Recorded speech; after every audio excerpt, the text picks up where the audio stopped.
Alexa, off.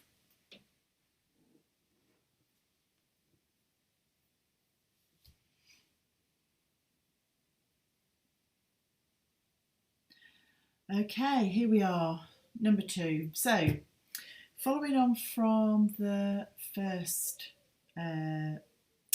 video where I set this piece into resin, you can see the resin is set nice and hard, and it just needs shaping and polishing up. But this is the old piece of bark which now has some weight to it, and what we're going to do is actually create the armature for this sculpture. So you can see how from the design that I had, which I've kind of lost a picture now, but from the design, the original design, you'll see where we're kind of going to go with it. So I've got armature wire. I've also got aluminium rod because we need something with a bit of strength here. I didn't know what material I was going to use, and I've decided to use paper clay to actually model it.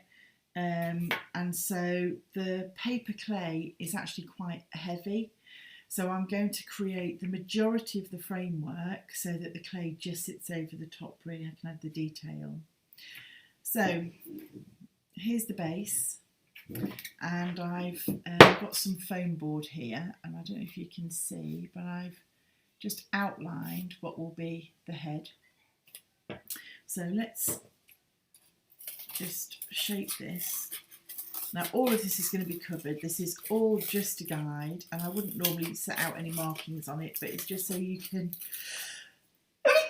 oh, excuse me, get an idea of the sort of size and shape. And I might actually go a bit smaller. This is actually quite big. Now the original design is that she's going to be blowing, so she's going to be leaning forward slightly. So she's going to be fixed right at the end, and then we're going to have the hand which sort of sits like that, and she's going to be blowing, if that makes sense. So head shape. Now I am going to take this just a wee bit smaller, I think. So I'll just go around everything,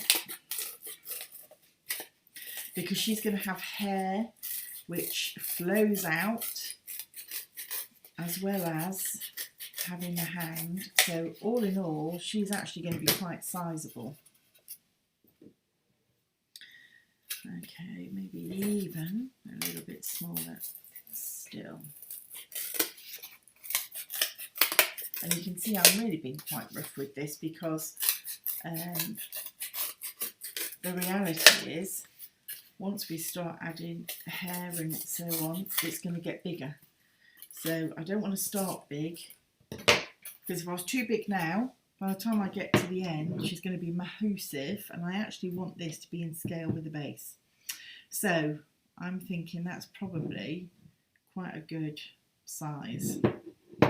Okay, so first thing I need to do is kind of attach this to the baseboard. So to do that, I've got my drill, and the bit that I'm going to use is just slightly bigger than this aluminium rod. So what I'm going to do is I'm going to glue the rod on the back of here, and we're going to leave a little bit extra which will go in here, and this will sort of form the neck kind of shape.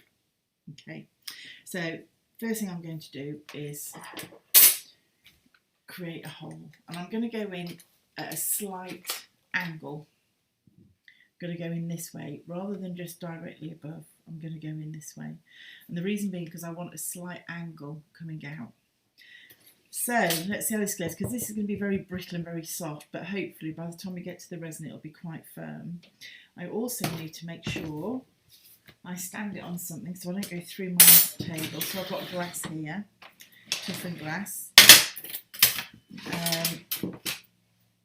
I'd rather crack the glass than the table. So here we go. You see that's really brittle.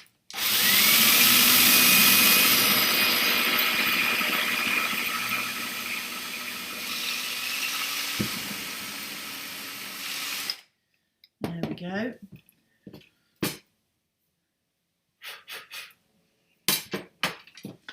then let's just get the rod.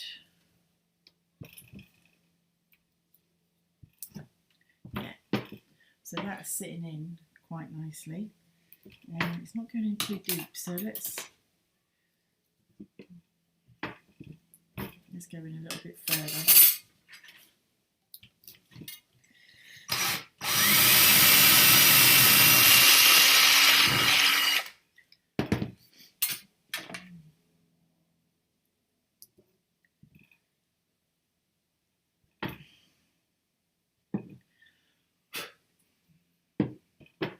Now all this is fairly rough. I'm not trying to make it square or perfectly shaped. So if I do it that way, so I want it so it's going to sit central, which it is more or less, which is more luck than judgment. But I wouldn't have to worry too much because this one's fairly bendy. Right, so I know now that yeah, and you can, I don't know if you can see this. You can just about see where it's coming through at the end. So that, perfect. And if I check where I want to see this, so I'm going to now cut this off here. So you see there's no great science with how I work, it's very feely.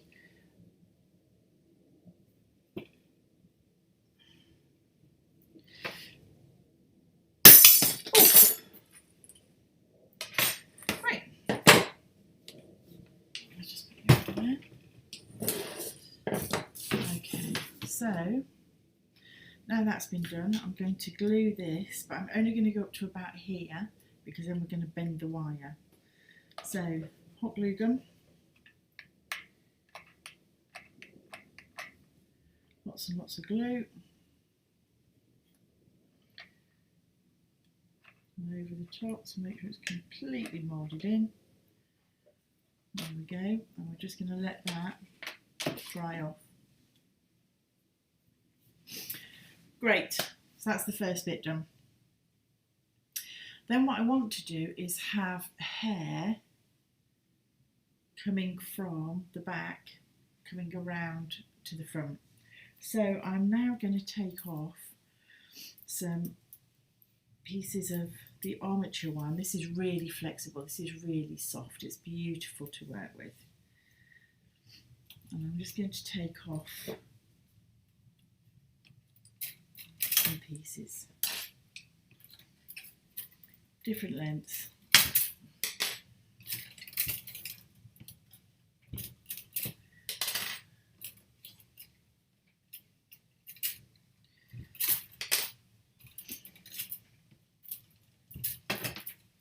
I'm going to go for about 7 pieces.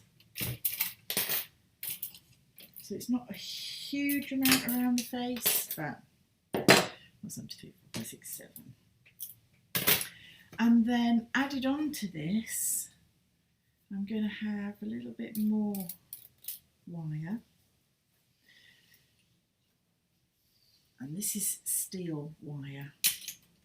So it's got some nice strength in it, but it's quite thin, so it's still nice and flexible.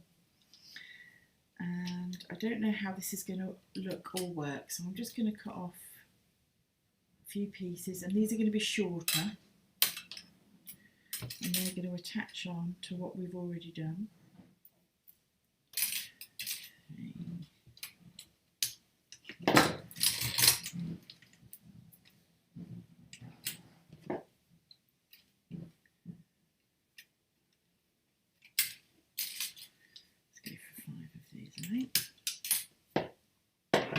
Okay, and then I've got some masking tape. So the idea being, these are going to be glued behind the head.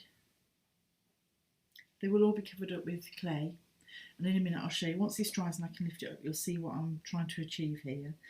And with that, I'm going to take one of the thinner pieces and I'm going to attach it on with a little bit of masking tape. So this is very much like when you do sugar flowers and floristry.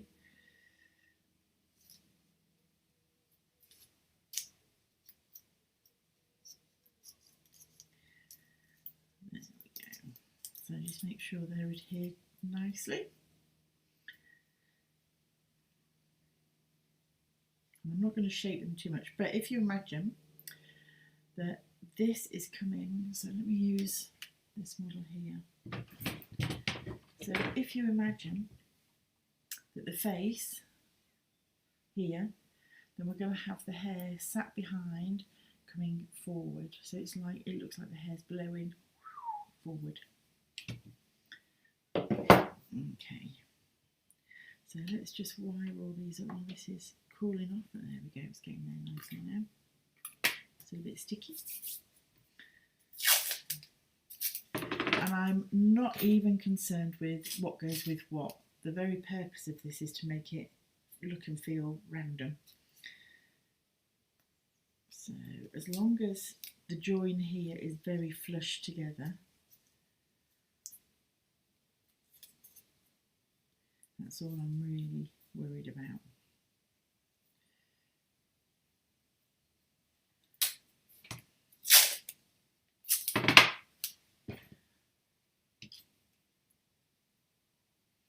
There. So that bit being flush is the most important bit.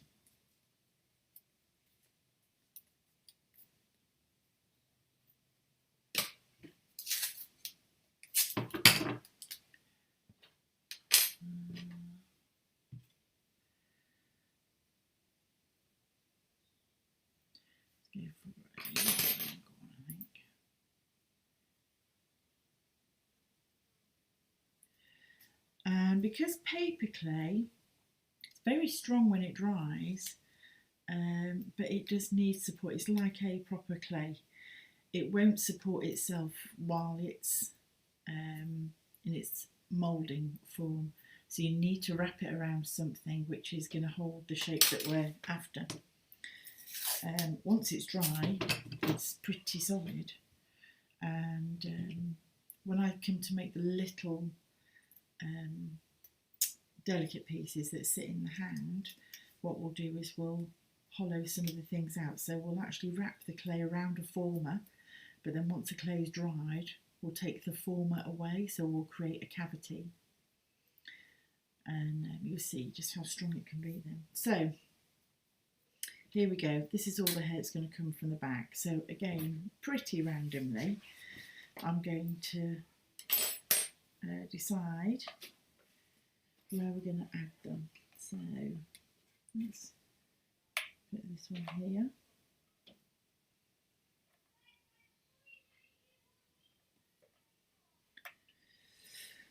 And let's put one here.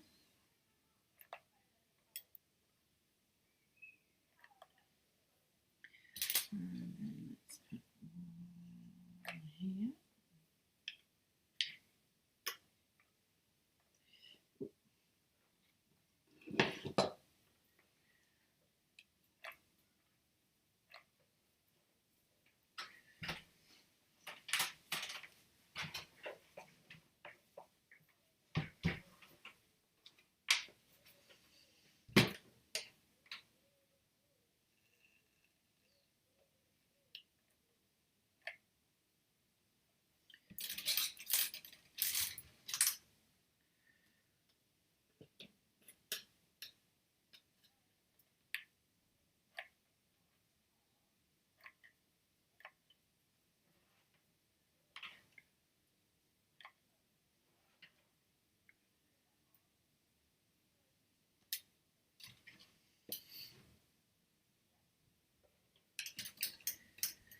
Now if this is too many and it doesn't look right, I can chop some of them off. So I'm not too worried about that.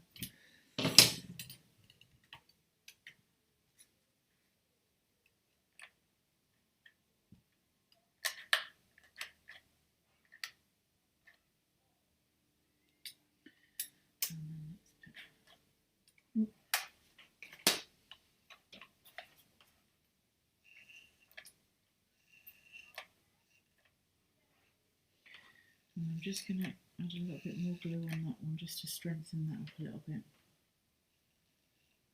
There we go.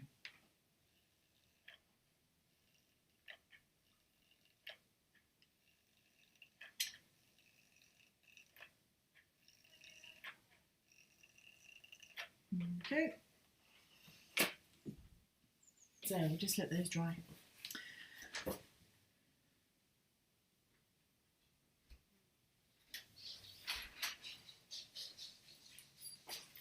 That was quick. Yeah, she had more or less everything ready. Oh, Just fab. had to make sure that she ordered the right stuff. And Okay, so while that's drying, I will